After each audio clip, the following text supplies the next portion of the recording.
Welcome to This Explainer. Today, we're bridging a huge gap between high-stakes AI regulation and a developer's local command line interface. There's a massive shift happening right now in how artificial intelligence is distributed and controlled, and honestly, it directly impacts what you can build on your own machine.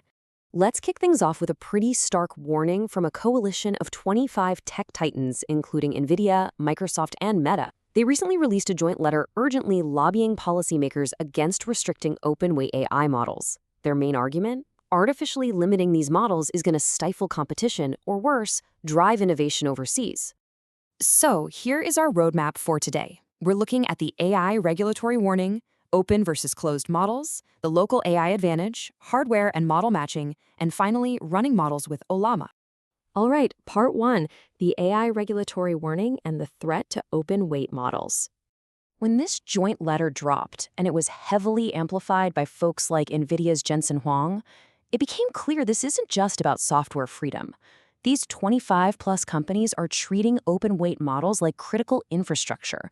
They're warning against premature restrictions, pointing out that treating these models as highly restricted artifacts could lead to mandatory licensing or strict watermarking. Ultimately, all that red tape means massive legal fees. And the real danger? It could completely price independent developers and smaller teams right out of the AI pipeline. Moving on to part two, open versus closed models, which is really a structural business model fight. We have to look at this impartially. This isn't just some philosophical debate. It's a massive strategic fight for market position. On one side, open weight models give you private local control. You can fine-tune them on your own proprietary data and easily comply with strict data residency rules so your sensitive info never actually leaves your server. On the flip side, closed models lock the tech behind centralized APIs. You're paying per request, you're relying on third-party routing, and market power gets incredibly concentrated among a few massive providers. Which brings us to part three, the local AI advantage and how it's shifting the developer workflow. So, if open models do survive this regulatory battle, how does that actually change your day-to-day as a developer right now? Well, the answer is a technical breakthrough called quantization. It's basically a magic bullet. By reducing the precision of the numbers in the model's math, like rounding down complex 32-bit floating point numbers to simple 4-bit integers, you drastically shrink its memory footprint without losing much capability. It's a brilliant mathematical trick that suddenly makes high-end AI portable. And the impact? It's absolutely wild. We're talking about a staggering 75% reduction in memory footprint. That shrinks a highly capable model like Llama 3.18b from 16 gigabytes all the way down to just 5 or 6. We're even seeing models like OpenAI's GPT-OSS20b shipping natively in highly efficient formats that skip manual quantization altogether. Suddenly, consumer and prosumer GPUs can handle workloads that used to demand a massive, expensive server rack. And you know what? Performance isn't a bottleneck anymore either. A standard RTX 3060 hits around 45 tokens a second. That throughput is easily sufficient for interactive coding or building internal tooling. In fact, running locally is often way faster for iterative tasks than dealing with cloud API latency. You completely eliminate network round trips and annoying rate limits. Plus, your operational model shifts beautifully from a stressful pay-per-request system to a totally predictable fixed-capacity setup. It's a real game changer. Okay, part four, hardware and model matching. Let's size up your setup. You really don't have to wait for the regulatory dust to settle to take action.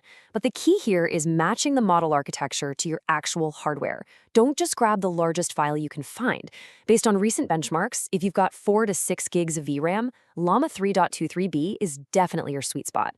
Stepping up to 8 to 12 gigs, that's perfect for Llama 318b.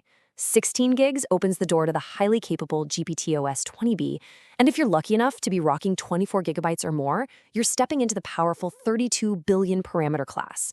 It really goes to show how accessible this tech already is today. Finally, part 5, running models with Ollama, a practical deployment guide. The tooling for local AI is already so incredibly mature. Getting a production-ready local endpoint up and running really just takes 5 straightforward steps. Step 1, verify your hardware. You want at least 8 gigs of system RAM and 10 gigs of disk space.